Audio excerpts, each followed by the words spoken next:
Hey everyone, today's video is about when he sees you bleeding. Please don't forget to subscribe, like, and share, and let's get going.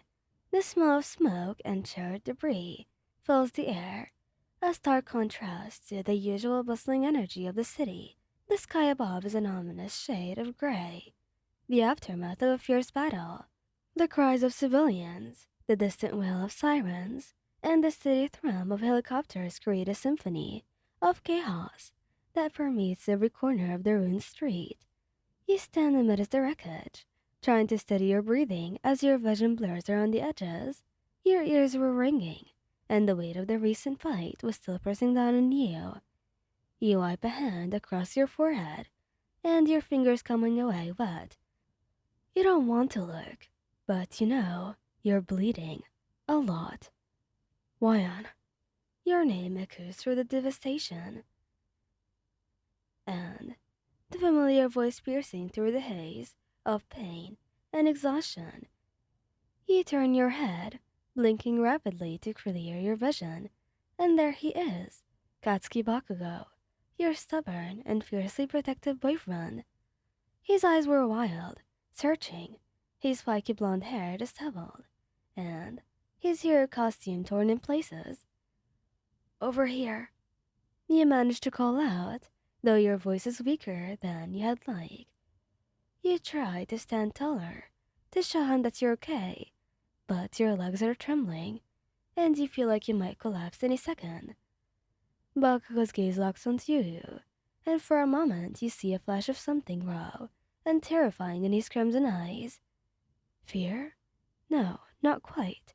It's something deeper, something he's always tried to keep hidden beneath layers of bravado and aggression. But now, in this moment, it's as if the dam holding back all these motions were cracked. In an instant, he was by your side, his hands hovering over your body, not quite knowing where to touch, where it hurts most.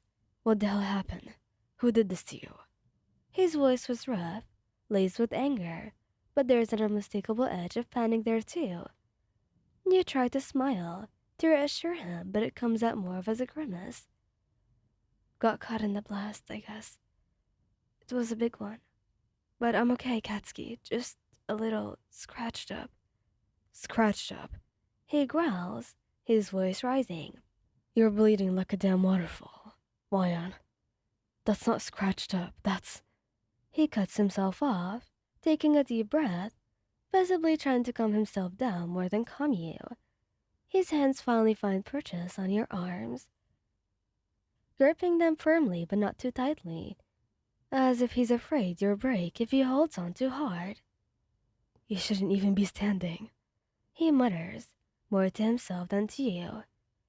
I'm taking you to the medics. Come on. You shake your head, even though it makes you dizzy. No, there's still work to do. The civilians. To hell the civilians. Bakugo snaps, but then immediately bites his tongue, as if realizing what he just said.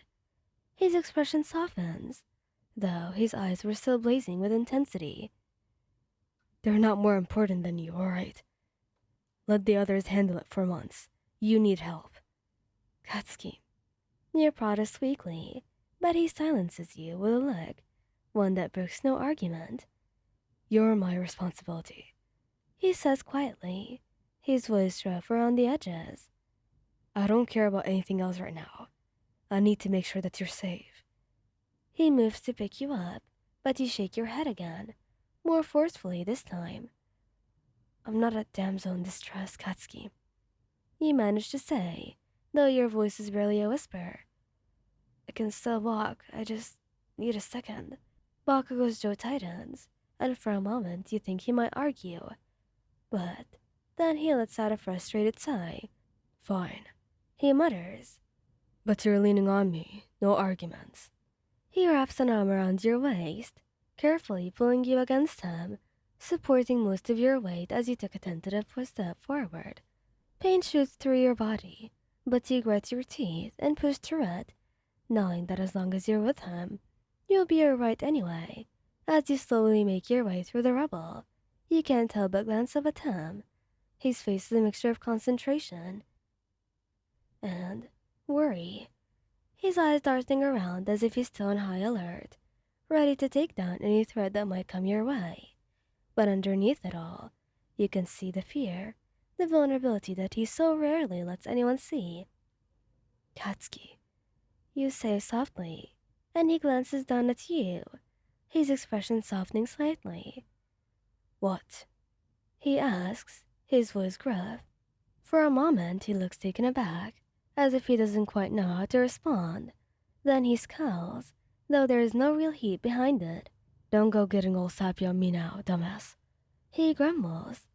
Just focus on staying awake, alright? We're almost there. You manage a small smile despite the pain. Yeah, okay.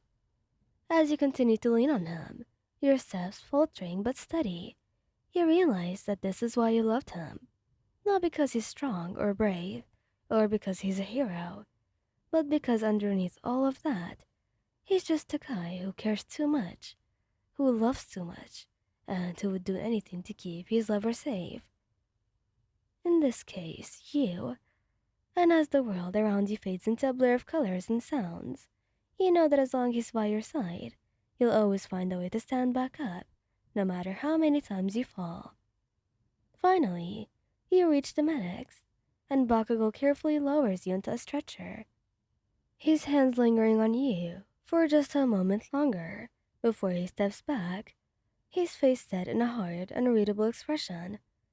I'll be right here, he says, his voice barely more than a whisper. I won't leave you. You nod, too exhausted to respond, but the last thing you see before your vision fades completely is his face, filled with a quiet, desperate determination that you know will carry you through anything.